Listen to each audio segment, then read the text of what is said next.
Welcome back, everybody, to Man the Helm podcast. Today, I have a very special guest, and you guys already know that guest because you've already seen the titles and all that good stuff. But let's get a couple quick little housekeeping things out of the way. If you want to check me out on any social media platform, you can check me out on Facebook, Instagram.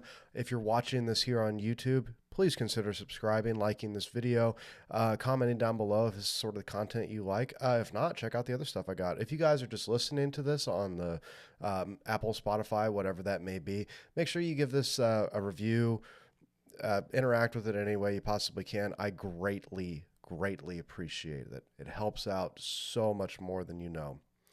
So, with that being said, I also have a Patreon. I have one tier right now. So to be fair, right now I don't have a whole lot to offer. If you guys would consider doing something with Patreon, totally cool, totally awesome. That'll be linked down below. Pretty much right now you're going to get early access to the future guests, first questions answered, stuff like that. If it's something you're into, check it out. If not, no big deal.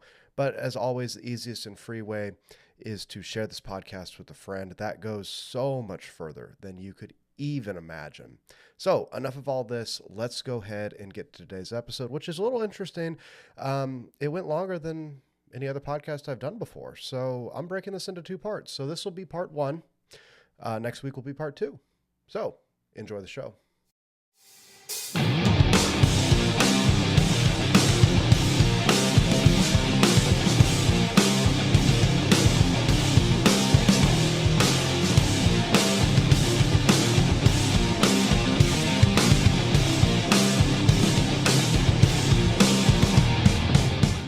Welcome back to Man the Helm podcast. Today I'm joined by Henning Pauly. How's it going, dude?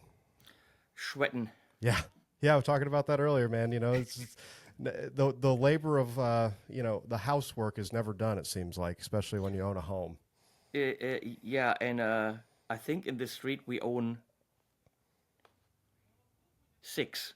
Okay. My whole family. It's we're trying to buy the whole street, but no, from Gear Street we had one of the whirlpools needed to be readied for the winter, so we, try to move a big ass whirlpool around and get the water out and the air out, and now there's 2 Russian kids in my backyard installing a fence, because we bought the other house, some borders shifted, and we have the dogs. So now all of a sudden I needed to have a lot longer fence. Right.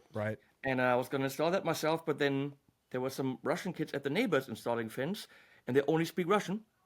And my neighbor said, look, I'll just translate and we'll ask if they can do yours. And then they gave me a ridiculously low rate, and I said, okay. Then instead of me, slaving away in the backyard, let them do it and have the kids make some money. Absolutely. But of course, still have to help them get the stuff there, and check on them and stuff. So, and at my age, anytime you move 3 inches, you sweat. You gotta make sure you're stretching everything out in the morning and the evenings before you go to bed too. I still sweat. I'm the whatever the opposite of sport is. That's what I am. I got you. Well, we kind of talked about a little bit before we started. I'm still kind of naive and ignorant to a lot of things in the gear world. That's why I like having people like yourself on that are pretty deeply involved with that and have been for quite a while. But I'm going to let my ignorance show just a little bit. I don't really know a whole lot about you from other than what I've seen online, which, to be fair, hasn't been that much. So maybe we could start at where you started getting your passion for music, and we can kind of work our way up to where we are today, if that's cool with you. You're going like way far back. Oh yeah, there, man. Yeah. The story is always so much better than what the end result is, anyway. Passion for music. I had to play piano when I was 6 and hated it. Okay. And kicked my piano teacher on the leg. I wasn't told that the music was supposed to be about, passion and stuff and feelings. It was like there's a black dot and that's that key, and I hated it. And wasn't really into music. I mean, I was listening to music. I had a record player, I had a CD player, and there was stuff playing, but it never dawned on me that it was supposed to be about movement, emotions, raw energy, until on my, I think, 15th, not birthday, but my confirmation, some religious bullshit. Oh, I'm Catholic too. I was raised Catholic. I know exactly what you're talking about. But that's that's a different thing because Oh, is it? Lutheran, Oh, okay. and Okay. you had that done earlier. Yeah, sorry. I'm sorry for the assumption. For us, it's for the. I mean, I'm a radical atheist, but before I was that, I think at around 15, it's the same idea, but just later. Right.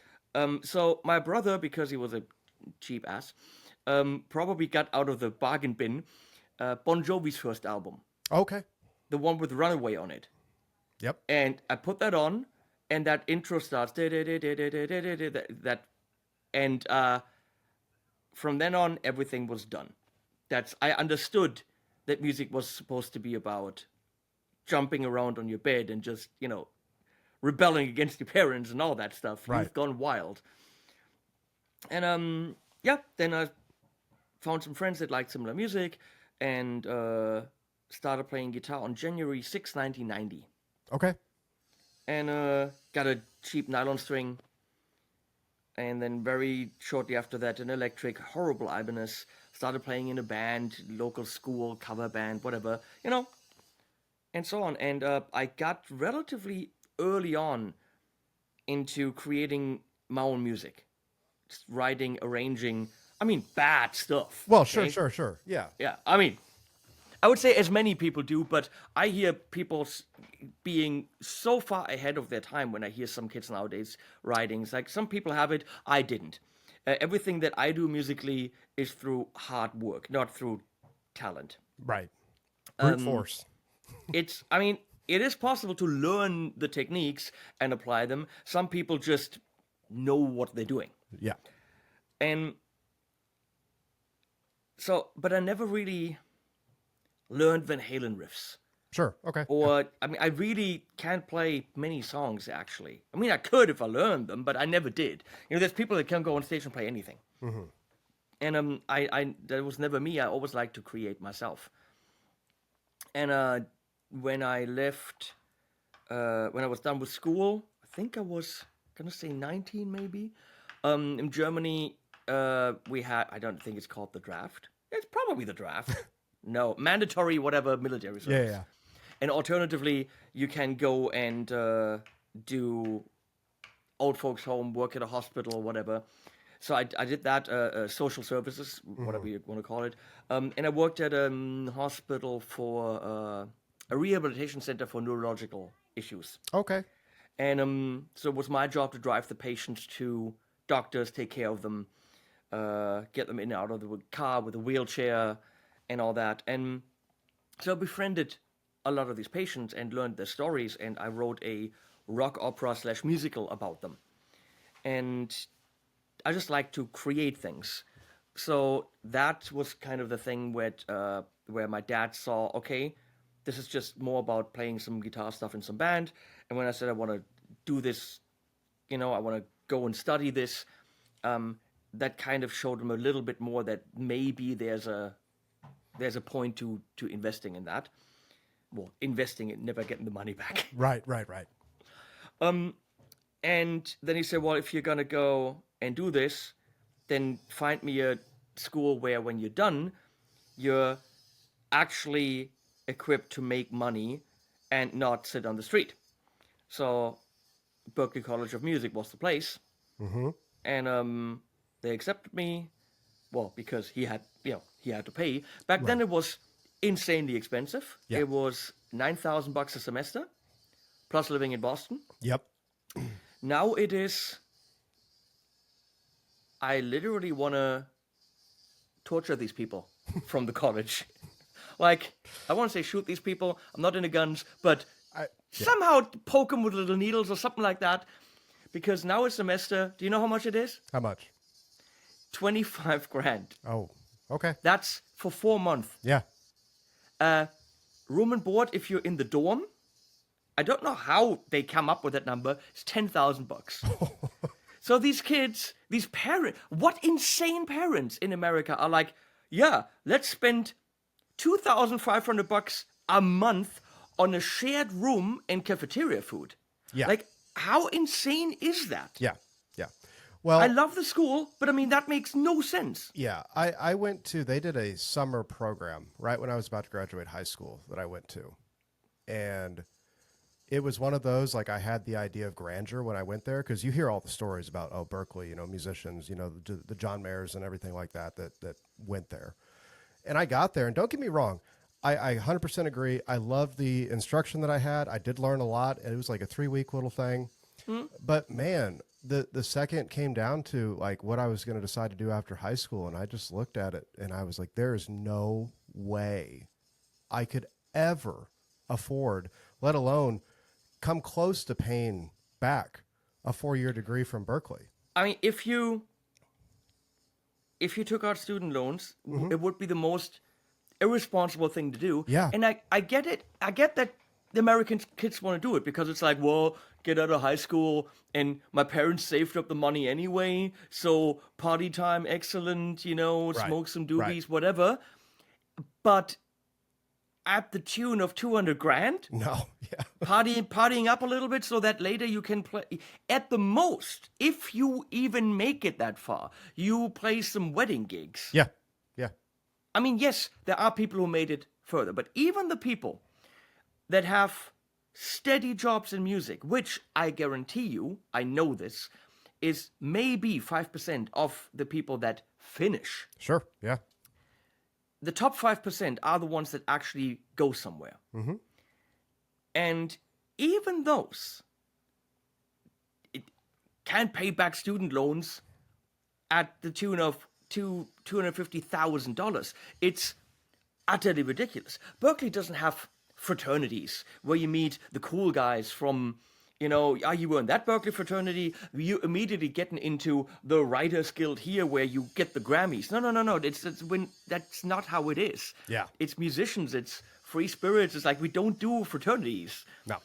I understand if you want to invest in Harvard Sure. because it's, first of all, doctor, lawyer, business.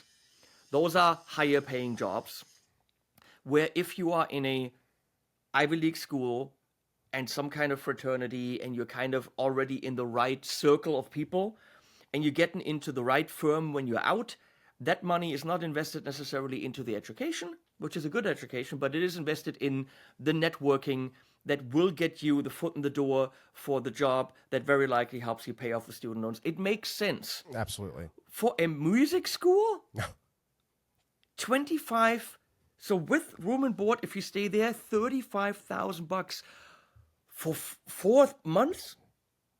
So that's insane. But I did 9 semesters. I did dual major. Okay. I did the summers because they're cheaper. Yeah. In between the 2 weeks, I didn't go party it up. I never ever went on spring break and whatever those things are, because I knew how much it was. Yeah. I knew it had to deliver. So I sat in my room and I studied writing notes by hand, and I studied the piano class, and I tested out of piano 1. I tested out of writing notes by hand. So when you test out of it, you get the credit because they see you can do it, but you don't have to pay for the class. Yeah. Yep. So I saved thousands on studying ahead. It's unconscionable, it's irresponsible for kids to want to go there, for Berkeley taking that money, it just generally doesn't make sense. Yeah. If you want an education like this, you can take one-on-one private instructions with the best people in the world and spend less money. Now, the experience is amazing. The studios, the ethics you learn there about how to work professionally. Yes, it's worth something. Yeah. Is it worth that much? If you spend $50 an hour and give that to a studio engineer in a good studio and saying, I literally want to pay you to sit here and bring you burgers and set up microphones and whatever, you're going to learn possibly more. And a Berkeley 45-minute session with 12 people in class is around $100 to $120. Yeah. Yeah. So it makes no sense. And I get massively pissed off and write them back and yell at them when they write me emails asking for donations. How about some of these? I mean, Right. Berkeley, I love you. I owe the school so much, but asking a musician for donations when they're building skyscrapers in Boston. Yeah. Yeah.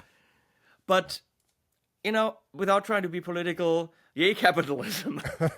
I'm sorry. It's just like I get it. that American school system is very messed up. I did a video about this, and I looked at European schools. Mm-hmm.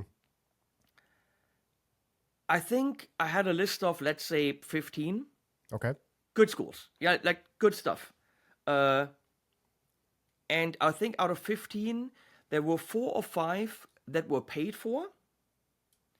They were private, 2 of them in England or 3, and they were $6,000 a semester.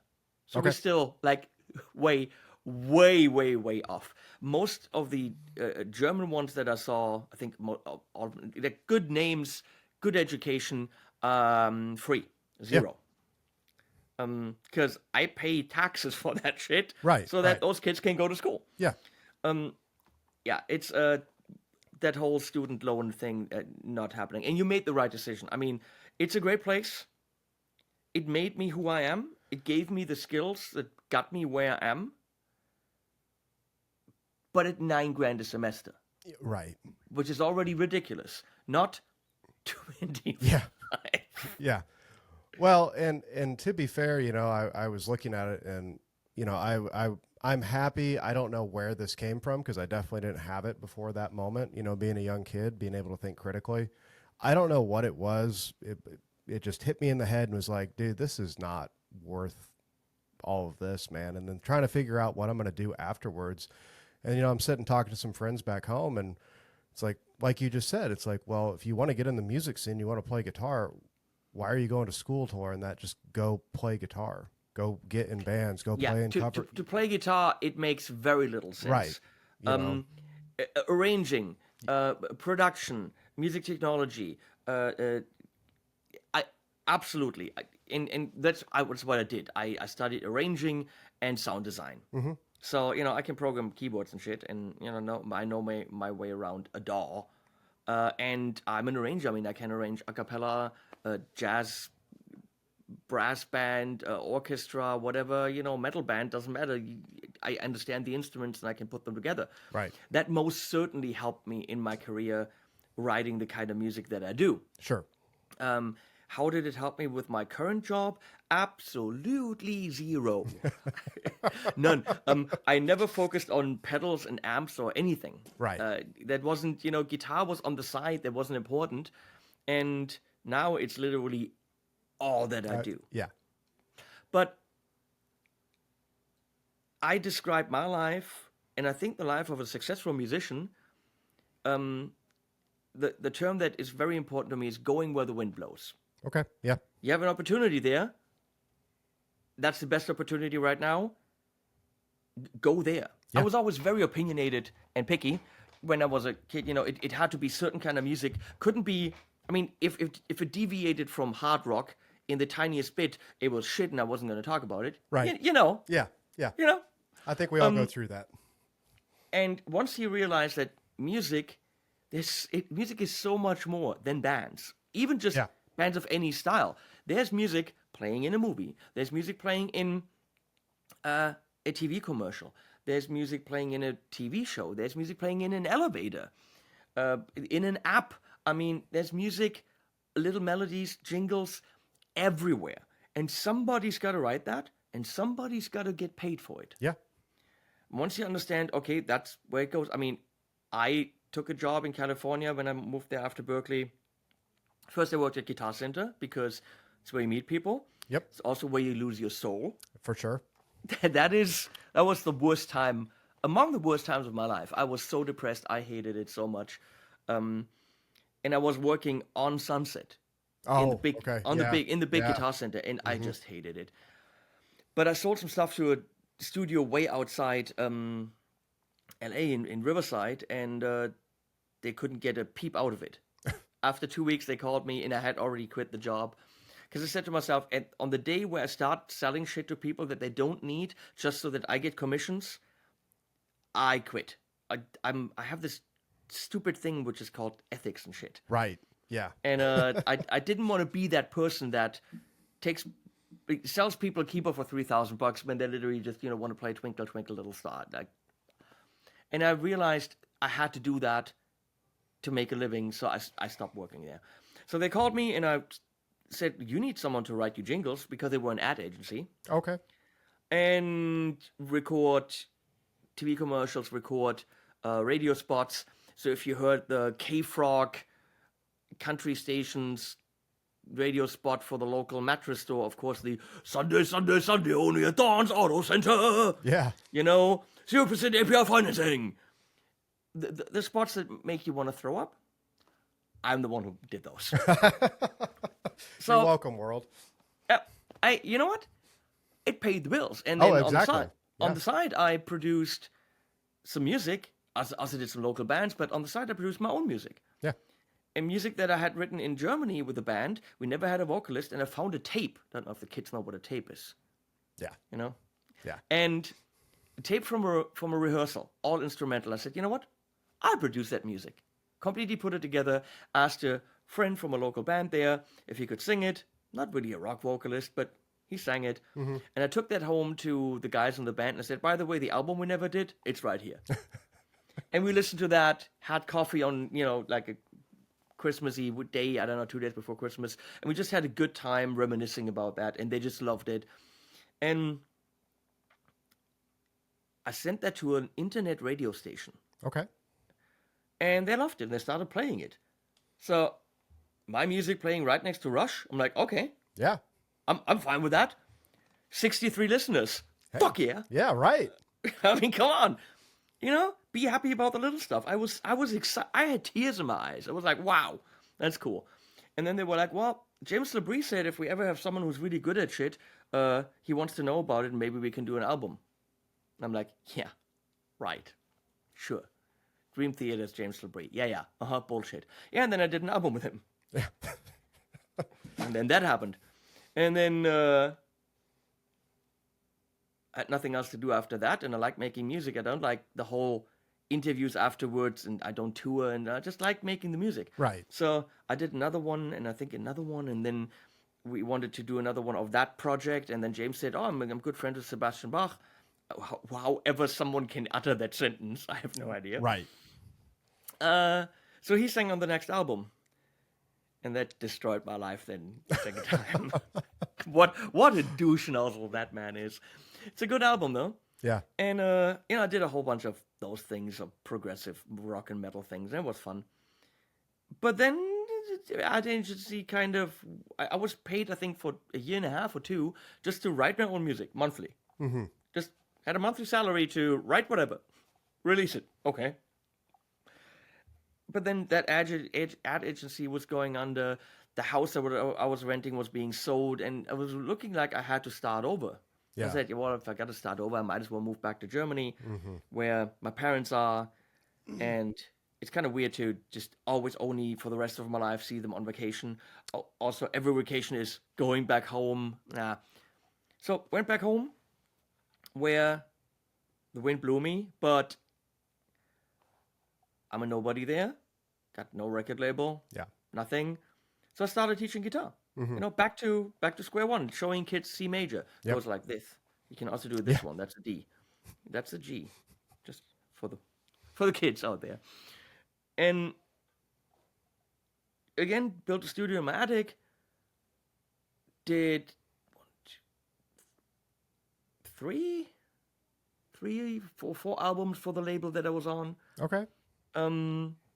Steve Walsh from Kansas sang on one, Michael Sadler from Saga. Nice. Who just got out of the hospital, by the way. They found cancer, and hopefully they removed it. Michael, if you're ever seeing this, which you don't, hope you're good. Amazing guy. And somehow I end up with the Canadians. Okay. James LeBrie, Canadian. Mm-hmm. Sebastian Fuckhead, Canadian. Michael Sadler, Canadian. Good friends with Phil X, Canadian. This is all freaking Canucks. Glenn Fricker, Canadian. Yep. Landon Bailey, Canadian. Oh my God, what's with all the Canadians? You're not Canadian, are you? No, I'm from Nashville. Oh, good then. So screw those people up there. Well, I wouldn't go that far, but we're breaking the cycle. There we go. Yeah, and I did that on the side. It was all fun, but just Then my dad passed away in 11, Okay. cancer. And I said, well, I'll move closer to my mom. I was like an hour away. Okay. And I bought like this little house on the other side of the street. Spent a year building an addition that I'm sitting in right now to have a studio in it, and was gonna do what I was doing, produce local bands for like $300 a day, stuff like this, and Yeah. go teaching. And then I bought a cheap ass pedal, and well, I wanted to do chicken picking, Yeah. and bought an MXR Dynacomp for that, Okay. Yeah. which I'm not sure if I ever plugged it in because things turned out to be different. And I bought two Harley Benton pedals along with it because they were dirt cheap. Yeah. Mm-hmm. And I tried them out, was blown away.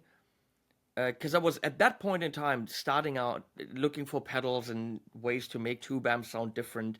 Because the albums I recorded, all these albums with all these big names, that was a pod. Oh, yeah. Yeah. I knew nothing about guitar tone. It was the notes that mattered, not how you got there. Right. So weird. And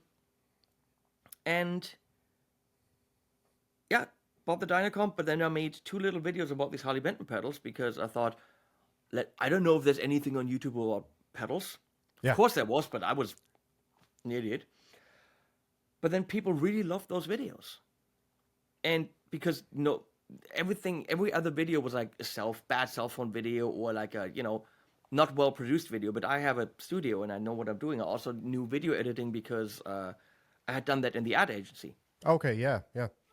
So the videos were good. Yeah. And people really responded to them. Then I said to Toman, hey, can you send me the rest of the line so I make more videos?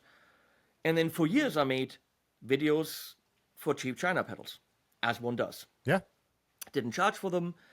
And then I charged a little bit, like, $200 for a video. I had 30,000 subscribers at this point in time. Now it's different. When you have 30,000 subscribers, you're already, hot shit and you're charging a lot more. Right. Right. But back in those days, it was like, wait, people are supposed to pay for videos. How does that work? Yeah. And slowly, I stepped down the teaching and did more videos up to the point where I said I have to do this full time.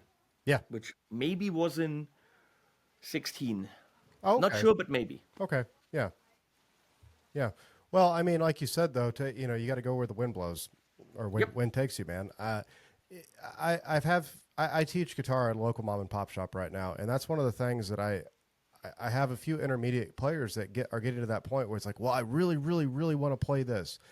They're not naturally gifted with that particular technique, whatever that may be.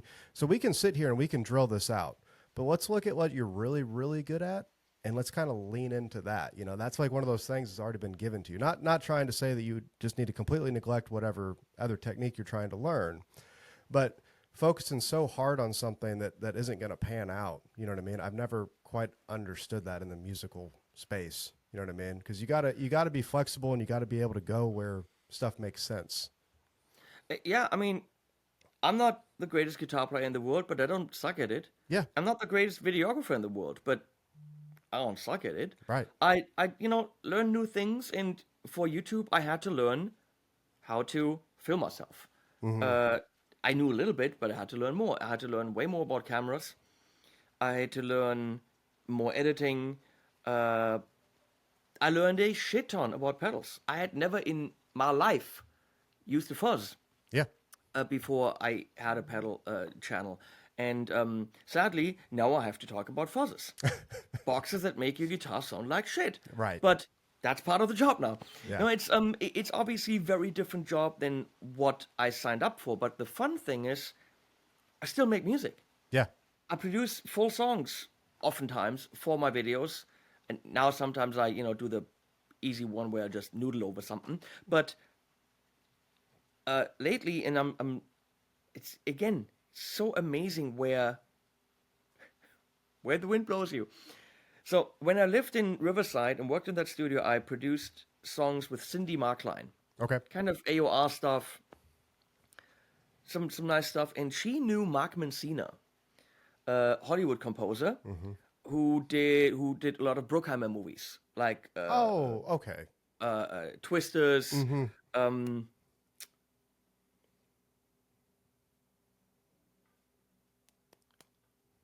wait. Will Smith and Lawrence, what are they called? Oh, Bad Boys? Bad Boys, the Speed, all that stuff. Mm-hmm. And he had a studio up in the mountains where I lived.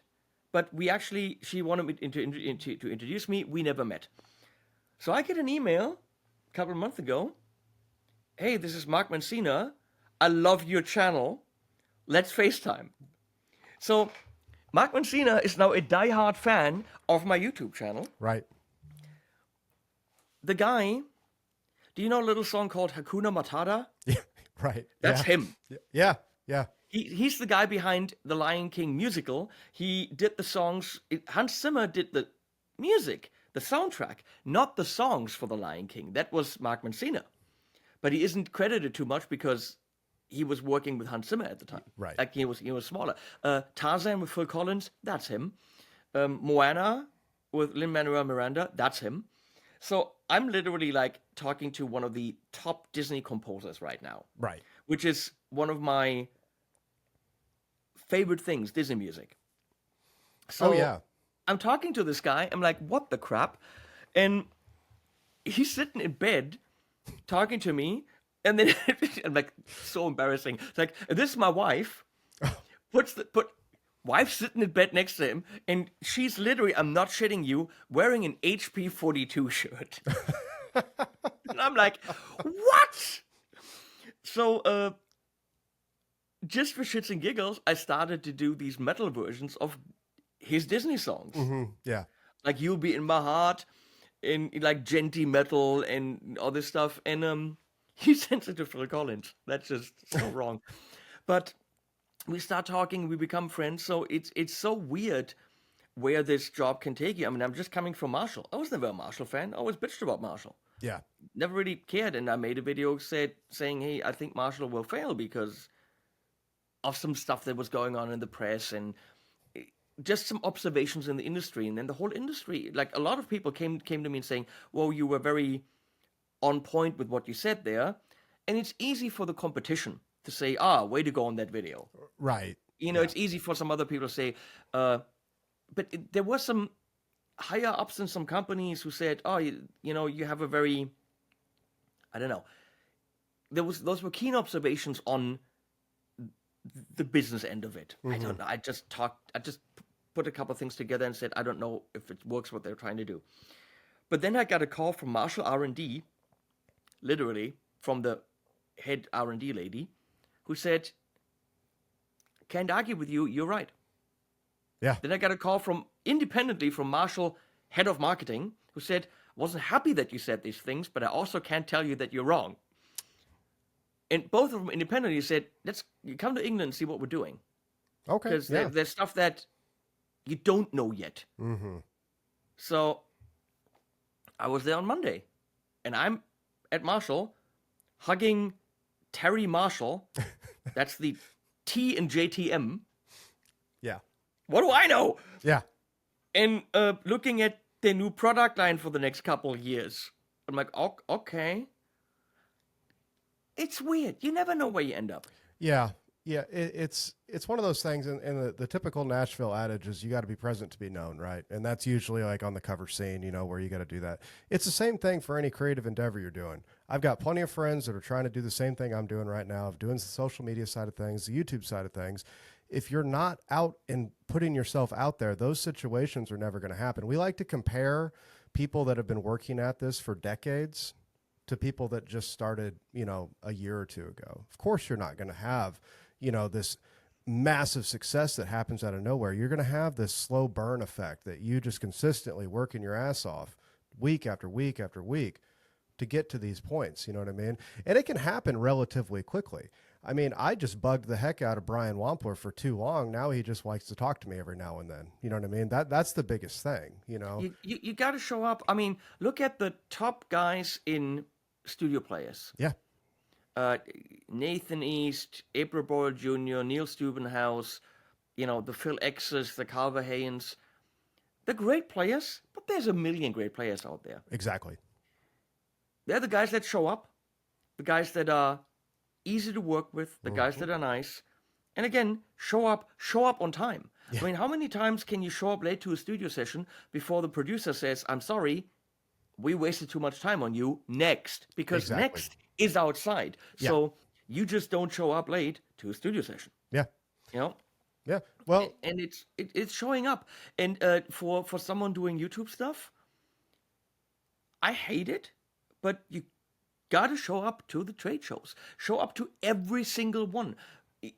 If you can afford it, fly through the freaking world and go to the Birmingham one, go to Guitar Summit in Mannheim, which is next week. I mean, NAMM sucks. And I'm really debating whether or not I'm going in January. Because we'll all get sick.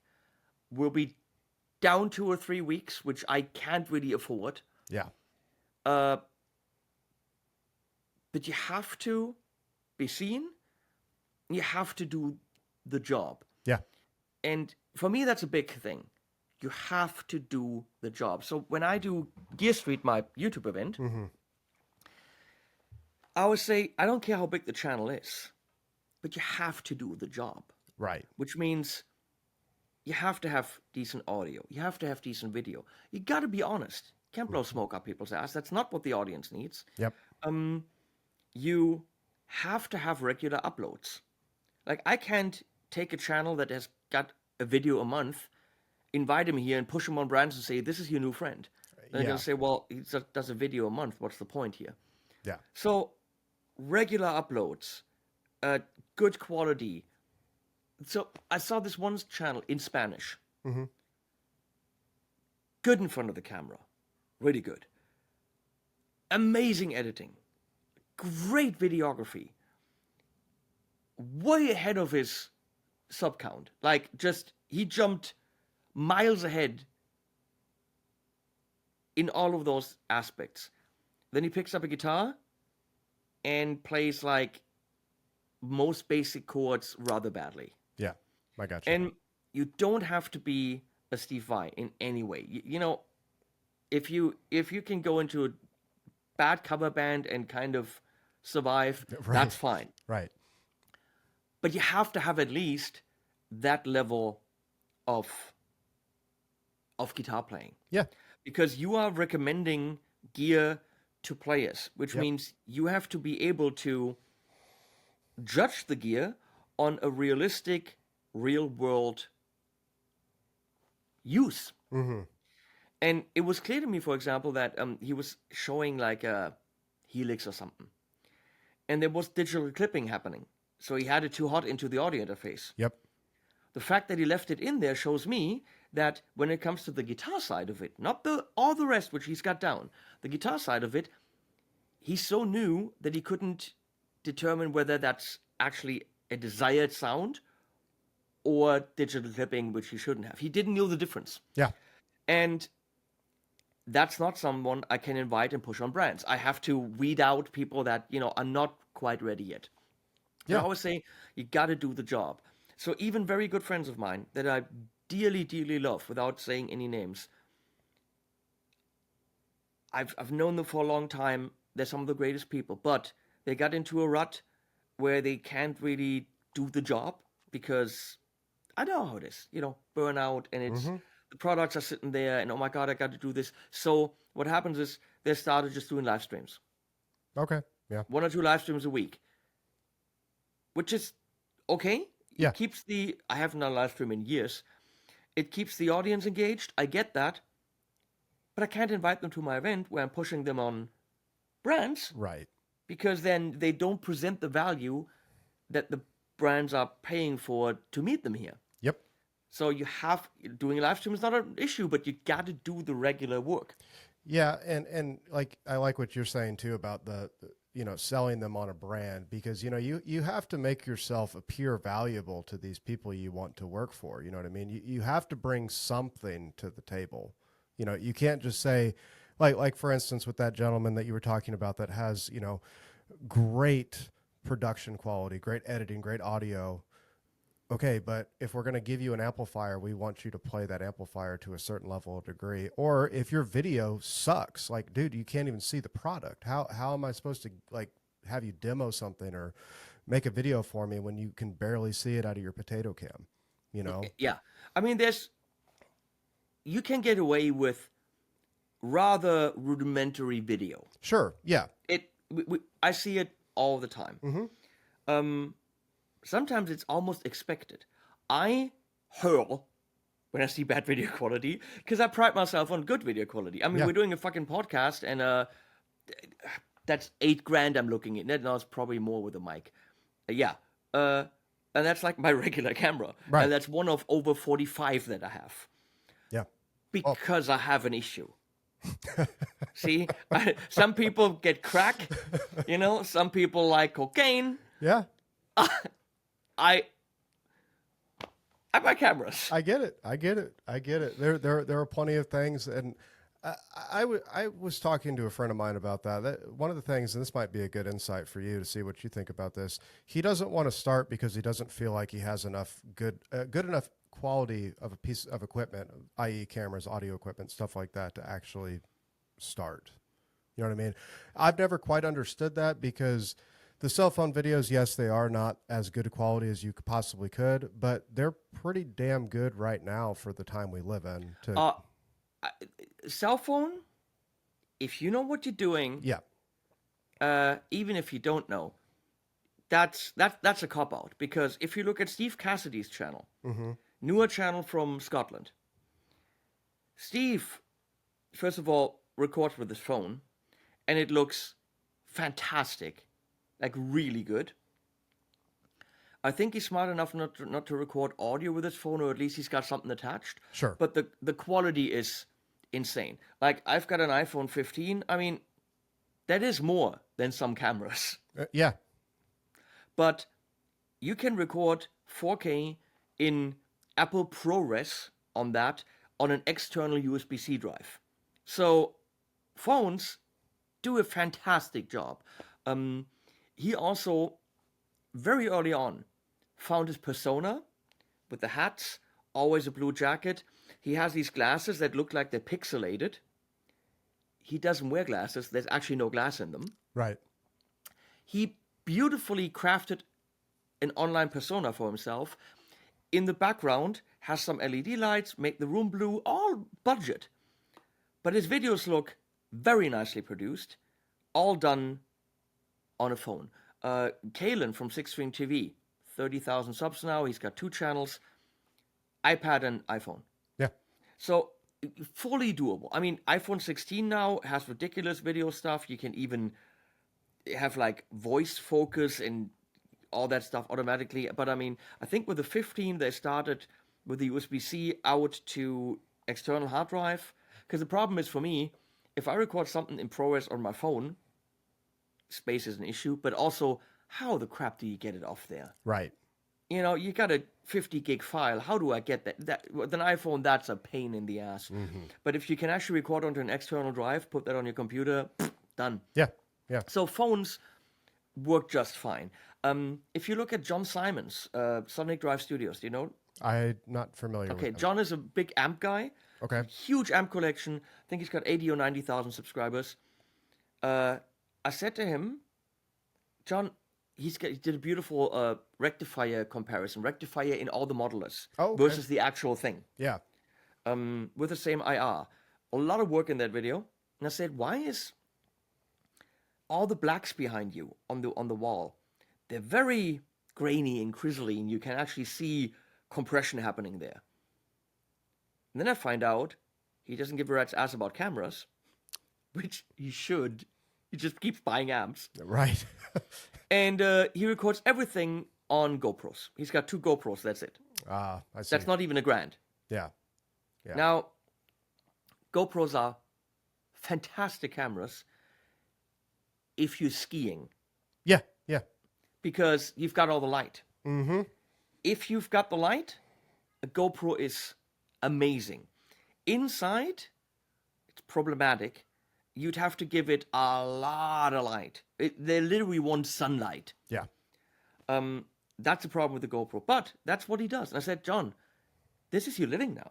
This is his job. And I said, you don't have to care about cameras. You don't have to do what I do. Nobody has to do what I do. But do the job. Yeah. Like, get a... If he gets an Alpha 6400. That's $900. That's a very solid Sony camera. And that doesn't have those issues. The thing is, working with the GoPros doesn't necessarily make his channel bad at all. But I'm always thinking, what can I do better? How can I improve? I mean, I've got 9 cameras going now in my videos, and the one behind me up there, up there, you can't see it. Okay. I just, yeah, right there. I just exchanged from a big one to a small one, but it's a new generation of Blackmagic cameras, so the colors are different. Okay. So every time we go to the shot that shows the disc from that angle, the colors are off to the other cameras. I see. That really bugs me. Yeah. Yeah. It's not really an issue compared to, here's a guy working with GoPros. Sure. But I want that to be all as perfect as possible, because if you don't take pride in your job, then how is it fun? Yeah. If you're phoning it in, then it turns into work. Yeah. I think. Yeah. I was about to say, I think that's where the distinction between the passion for the creation versus the just getting a video out sort of mentality starts to come in. You know what I mean? Seeing those small little mistakes like you were talking about, like the visible compression in the GoPro footage or the clipping, you know, in the audio that you're using, like having that little bit of like, nope, I need to take a step back and I need to do this right. Not necessarily like, yeah, you're putting it out for people to consume, but I mean, like you said, it's a personal pride of something you're creating. You know what I mean? It's you wouldn't, if you're writing music, you're not just going to call it good when you think like, I didn't really play that right. If I'm recording, it's fine. We can fix it in post. No, you're going to go back and you're going to try to do it again. You know? Yeah. I mean, yeah, I phone things in the videos. Sometimes you do that. Yeah. And it keeps things authentic and all that. I mean, look, if I got a 3-knob overdrive, no, I have not played that for 3 days. Sometimes I have not played it before the cameras go on. You know why? Because it's a fucking 3-knob overdrive. We know what gain, level, and tone do. Yeah. There's no magic. Yeah. If I'm experiencing it for the first time while I'm filming, that's not an issue. Yeah. Okay? Because I can still present that and send it into amps and all that. But on my wall, I mean, there's 2 amp heat switches. I've got 16 amps connected. For me, that's why the videos are longer. I like the idea that if someone was in the market for this, and they're not going into a Tone King Royalist, but they have a Plexi, that I give them something similar to what they have so they can actually judge it. So how is it going to sound for me? Because trust me, for some pedals, there's a massive difference. Oh, yeah. Yeah. Some pedals will sound pretty much similar in all amps. Some amps just don't want a certain type of fuzz. It just isn't going to work. Now, if you are the orange player and you just love the video and then it gets to the orange, you're like, ooh, that sounds like shit, then I just prevented you from spending the money. Exactly. Yeah. But with an overdrive, or I just did the tuner fuzz from Beatronics. Yeah. That's an on-off. I mean, I didn't really test that ahead of time. Right. But I've got the Boss Katana Artist Generation 3 in front of me right there. Okay, looking at it. I just spent 3 hours reading Boss marketing material and Q&A material, and that's not even starting the manual. Yeah. But that's necessary because that amp has an insane amount of features. Yeah. And I need to not miss any. Really point out what the difference is between Generation 3 and Generation 2. Really point out the differences what between Artist and regular series. And there's so many models within the Generation 3 series. And that's a video of a minimum of an hour. Yeah. And several days of prep. But for that, you have to do that. Yeah. Yeah, like you said, it completely depends on the piece of gear that you're about to interact with. You know, you can always tell too, because I've seen a handful of smaller YouTubers that do that, where it's like, dude, I wish you would have covered this. I wish you would have covered this. Now I'm reading through the manual, and now I don't understand how this works. You know what I mean? I would much rather have a long form, very in-depth review / demo, whatever it is, to actually gauge whether it's a good product for me too. Because there could be one minute little detail in there that I'm like, Yep. I don't know, you know? I mean, let's say you want it on your board in a certain position, Yeah, exactly. and you need to know what the inputs are. Is this MIDI? Well, I don't use MIDI. Okay, so I can actually put another pedal right there on it. Does it have MIDI? Is it MIDI to TRS? Is it Type A? Is it Type B? That's important because what kind of plugs are you using? There are what amp you're using it with. There are a lot of things that can go unmentioned that for you might be a yes, I buy it, or no, I definitely don't buy it. Which is why are there certain types of videos you watch? Oh, there's a new product. That looks interesting. I wonder what that sounds like. You can watch a 5-minute video. You can watch the official video from the brand. You watch someone demoing it. I don't demo, I review. Yeah. And that's fine. And at that point, you're like, it sounds like shit. And you're done watching videos. So like, that sounds really good. But actually, now I'm intrigued. I want to know more. This guy didn't answer it. Then they come to me. Because now you've got the money in hand. You might want to buy it. But you still have questions whether or not that works in your setup. And usually, my videos should be detailed enough so that you have all the info that you need to actually make an informed buying decision. Charlie Cooper from Orange once said, my video is not the first video someone watches. Yeah. It's pretty much the already qualified, interested buyer who comes to me. But then it's the last video you watch before you buy. Yeah. And then mine is the affiliate link that you click because it's the last video that you watched. Which means to brands, I'm a bit difficult because you look at my clicks and they're shit. They're just not good. Because someone who just wants to hear some sounds isn't going to watch a 45-minute video on a 3-knob overdrive. Sure. Yeah.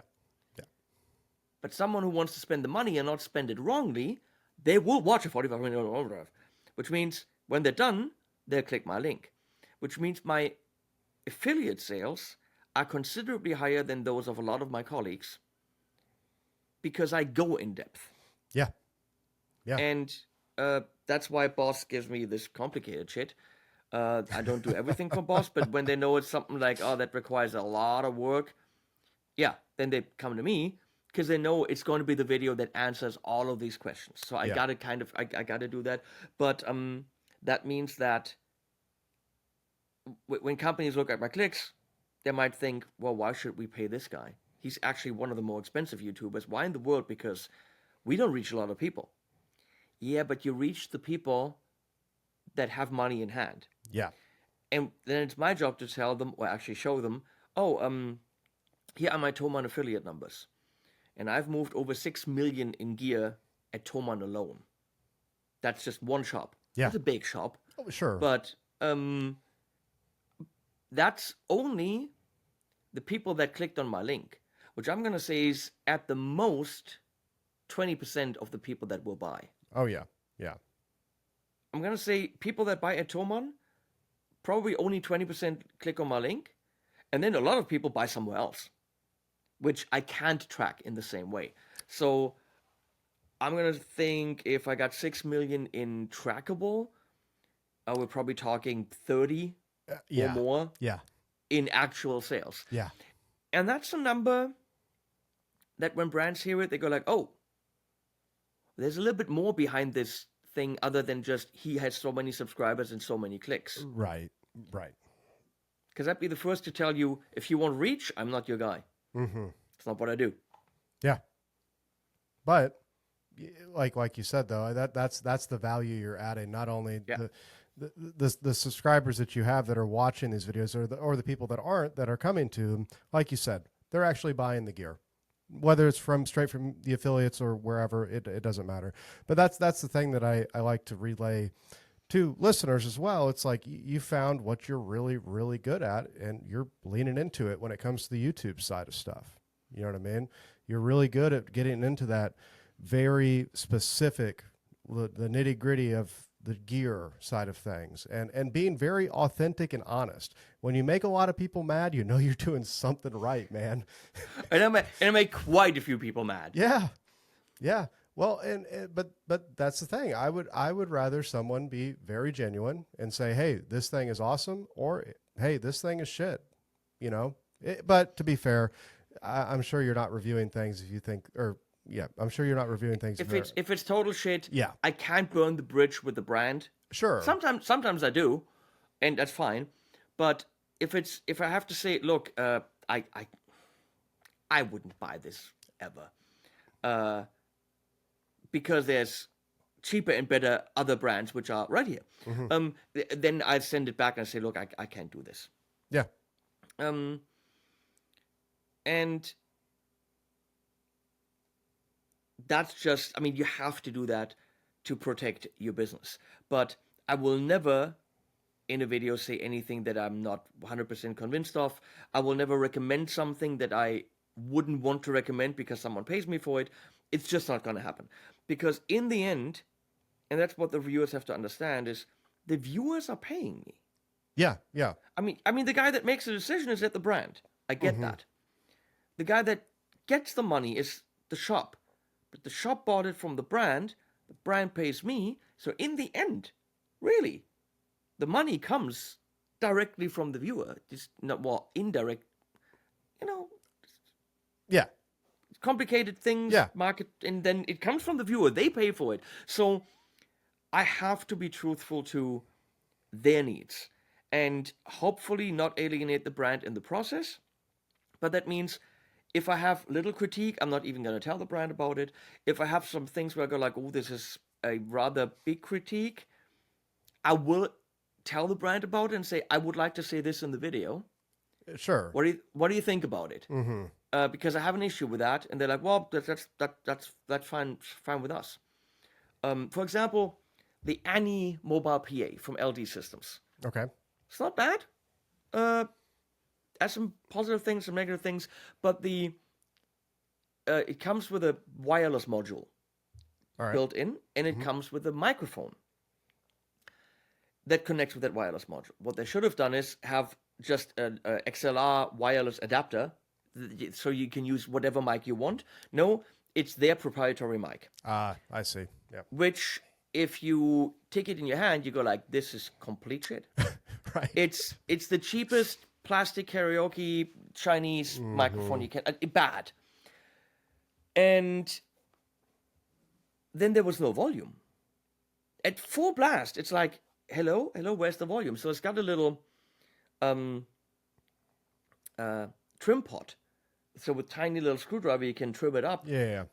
And that broke on the first try. Oh. So I said to them, look, I think the system's fine, but I can't possibly recommend that mic. That being said, the add-on for that wireless system is, I think, $150. Oh, okay. So it isn't a very high-end ridiculous thing, but if you want wireless with a system, which also, by the way, gives you 2 more tracks, you have to use this. Yeah. So I said I would like to say in the video that, I can't necessarily recommend that wireless, but if you want the extra tracks, you have to use it, but it just feels too flimsy. And they said, you know what? That's fine. I said, I will not jump around on it. I will not say it's shit, but I might not even say it's broken, but I will clearly say I would recommend not getting that. Right. And they said, we don't have an issue with that. I'm like, really? Really? Oh, okay. Because it was it wasn't a minor thing. It was a major thing, right? Yeah, absolutely. Yeah. So they were fine with it. And I moved on with the video. I said exactly that. I said, I can't endorse that mic. I don't think it's very good. And then I focused the rest of the review on the rest of the system. Yeah. And ethically, for me, Morty, I could be okay with that because I did say my piece. Yeah. Yeah. And so we discussed these things, just like with Fender, who don't necessarily talk to me anymore, but maybe do again. I don't know. Right. At the moment, we're pretending it never happened. I think that's where we're at. I see. Maybe. I see. We're at the denial phase. I think it's 2 years later, and we just pretend that's we just. I think if we were in a room, it's like there's this huge elephant and nobody's talking about it. Yeah. Right. So they released the Vintage 2 something guitar, and Telecaster, nice guitar, mind blowing. No, good tone, yeah, good case, yeah, $2,200 on the upper side of what I can justify, but solid instrument. Really nothing to complain there. Butterscotch, pissy yellow, standard vintage Tele. Right. But 2 weeks prior or a week prior, they had just fired 300 people overnight. Yeah. Remember that? Yep. I sure So do. my thing is, the audience might not care. They might not want me to be political about that or whatever. But in my eyes, it's if there are, bing, it goes. Fender email just came in trying to sell me something like, here, a new. Did they listen? Hello, love you, Fender is the best. I want your children, Fender. Right. They're listening. So someone watching that video knows that happened. They must know that I know. And by me not mentioning that, in my eyes, it makes me a paid guy that isn't on the side of those workers. Exactly. So I said to my guy, look, I love the guitar. I want to do the video. I want your money for the video. But I cannot do it without at least mentioning that you guys fired 300 people. Don't know why, whatever. I'm not going to go deeply into it. But I would like for people to know that I know, and otherwise it doesn't feel honest. Yeah. So I said in my 2 cents section, I just said, look, you need to know who you're buying from and whether or not you can support actions of these big American companies. But for whatever reason, for whatever bottom line reason, Fender literally fired 300 people, including senior staff, and overnight, and just let them go. Yeah. Those families are now on the street. I don't know more about that. Please look into it and know who you're buying from. Some people might not give a shit and just want a fun guitar. Some people might don't want to support a company that does that. Yeah. And I needed the viewers to know that I know that, and that even though I'm taking their money and even though I'm saying this is a good guitar, I'm not supporting those actions. Yeah. And I said that. And that was the last time Fender contacted me about a video, which is absolutely their right. Yeah, sure. 100%. But It's their right and their choice not to work with someone who criticizes them in that way. yeah, I get it.